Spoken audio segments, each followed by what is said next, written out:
Vamos a dar inicio preguntando quién fue Chango, de qué trabajaba, dónde estudió, cómo se componía su familia. Hola, ¿qué tal? Mi nombre es Stanislao Giacosa. Era el sobrino de Ernesto Traverso, mejor conocido como Chango. Todos por lo menos siempre lo tratamos así, como Chango. Chango fue, a ver, ¿cómo les cuento? Fue mi tío más grande, el que me llevaba a todos lados. Yo medio que lo tenía como un ídolo. Primero, pues bueno, un montón de cosas. A ver, era muy particular, él era muy bueno, siempre con una sonrisa, muy especial.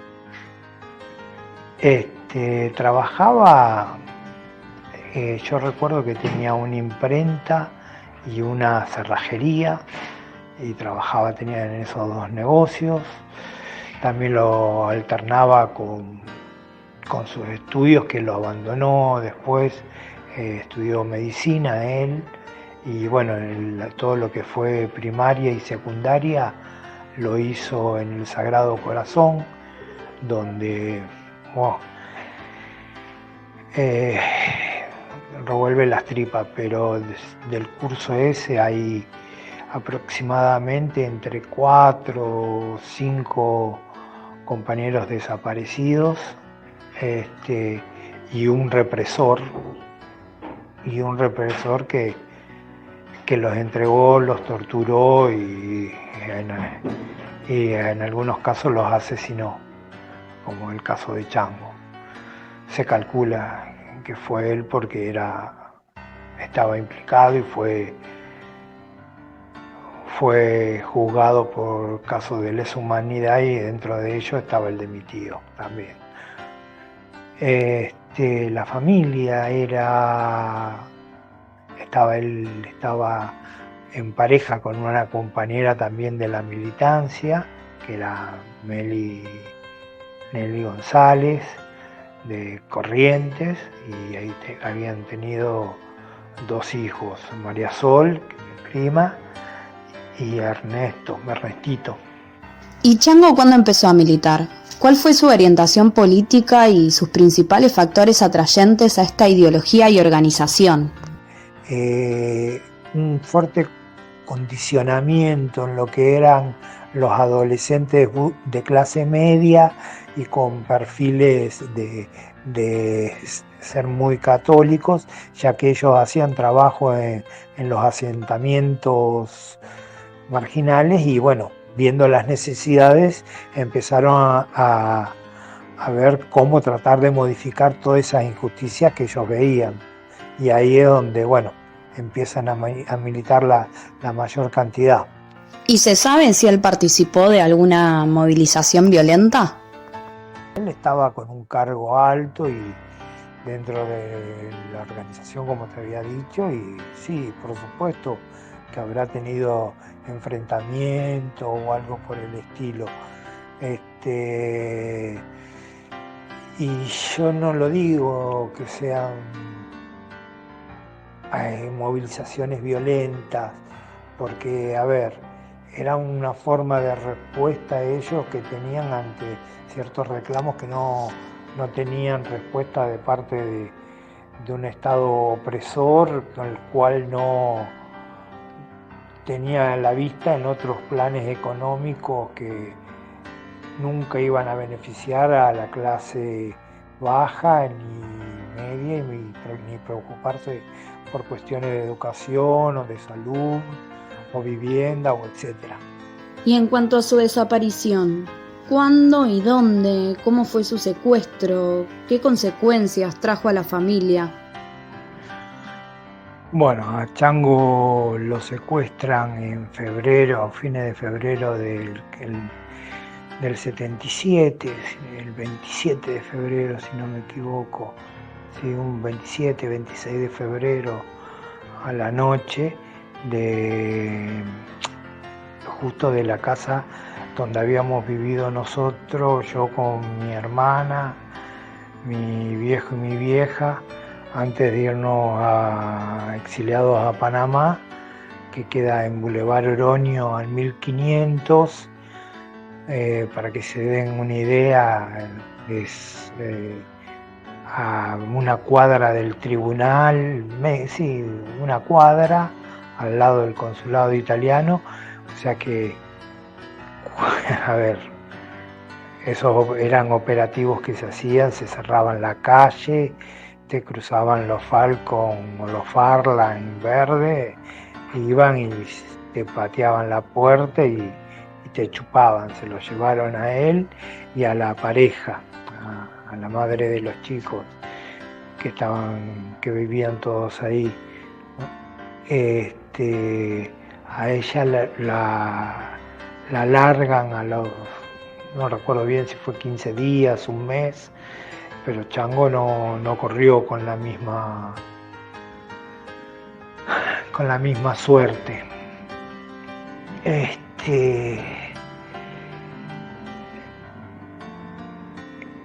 Se lo llevaron, estuvo deambulando por distintos centros de detención. Calculen que acá había 3 muy conocidos y otros que iban rotando, que estaba el Pozo, que quedaba acá en el centro, que era en la jefatura, que hoy es la sede de la gobernación acá en Rosario, y estaba también la Quinta de Funes, que vos pasás y es como si fuera una quinta tal cual, está sobre la ruta, tiene vecinos, son todas esas cosas. Y la Calamita sí era un lugar más alejado, que quedaba en Baigorria, en la mitad de la nada. ¿Y dónde estaban ustedes, los abuelos? ¿Cómo se enteraron y qué consecuencias trajo esta desaparición? ¿Y por qué se exiliaron? Nosotros cuando nos enterábamos estábamos en Panamá. A ver, mi vieja, bueno, hizo un cambio muy, muy brusco en su personalidad, aunque bueno, sabían que era una de las posibilidades que podía ocurrir, lo del secuestro, pero bueno, uno siempre tenía la esperanza de que lo pasaran al Ejecutivo, o sea, que lo blanquearan o algo por el estilo. Se tocaron muchos contactos, se fue a hablar a uno, a otro, como mi abuela era muy católica, fue a hablar con el arzobispo de acá de Rosario, cosas así para ver qué pasaba, que si le podían dar una noticia, una información de él, pero no. Y nosotros, bueno, no, el exilio nuestro fue algo, a ver, mi viejo se va antes que mi vieja y mi hermana recién nacida y yo, porque le dicen, mirá, ya le habían puesto una bomba y le habían ametrallado todas las puertas del estudio y en el estudio, entonces corría riesgo. Y mi abuela quedó completamente, es más, lo veía en todos lados, a mi tío. Mi tío tenía un auto muy particular y cuando lo veía o veía algo parecido por la calle decía, uy, mirá, ahí va Chango, a ver, sigámoslo. O cuando estando en Panamá, cuando nos iba a visitar, veía a una persona del aspecto físico, de los rasgos parecidos a Chango y pensaba que era él.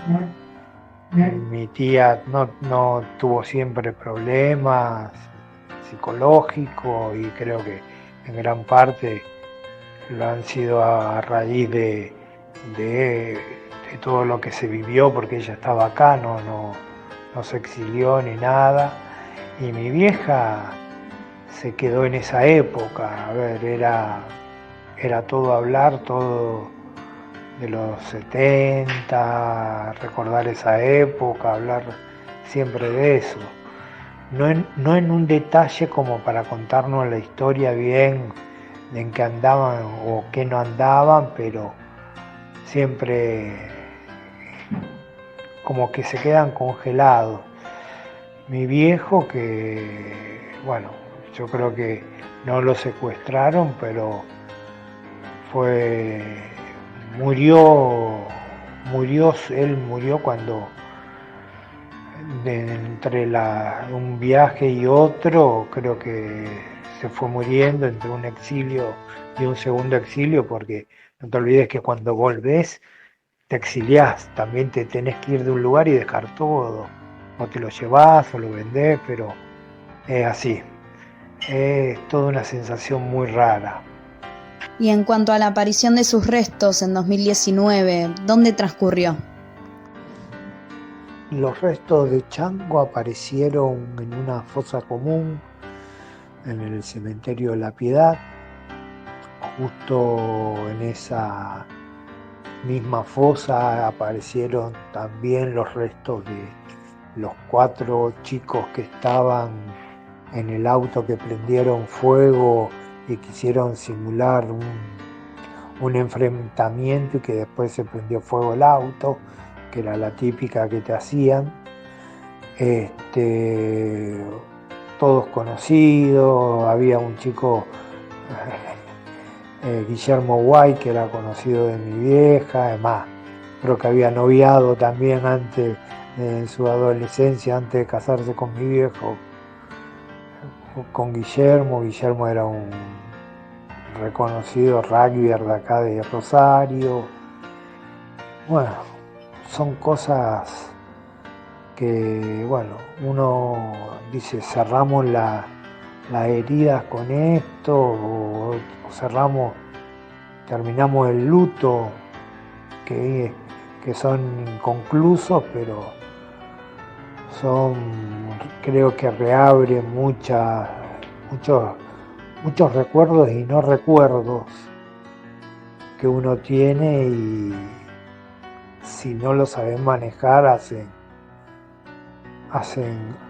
daño, porque yo la vi a mi vieja desde que le conté que igual que me llegó la información que nos notificaron de esto, la vi de gastar, y bueno, creo que ya como era la última hermana, bueno, ya estaba el ciclo cumplido, y a lo mejor fue uno de los temas por los cuales dijo, bueno, ya está. Y bueno, es duro, chicos, es muy duro. Y de esta manera finalizamos, o comenzamos por los 30.000, porque no olvidamos, no perdonamos y no nos reconciliamos.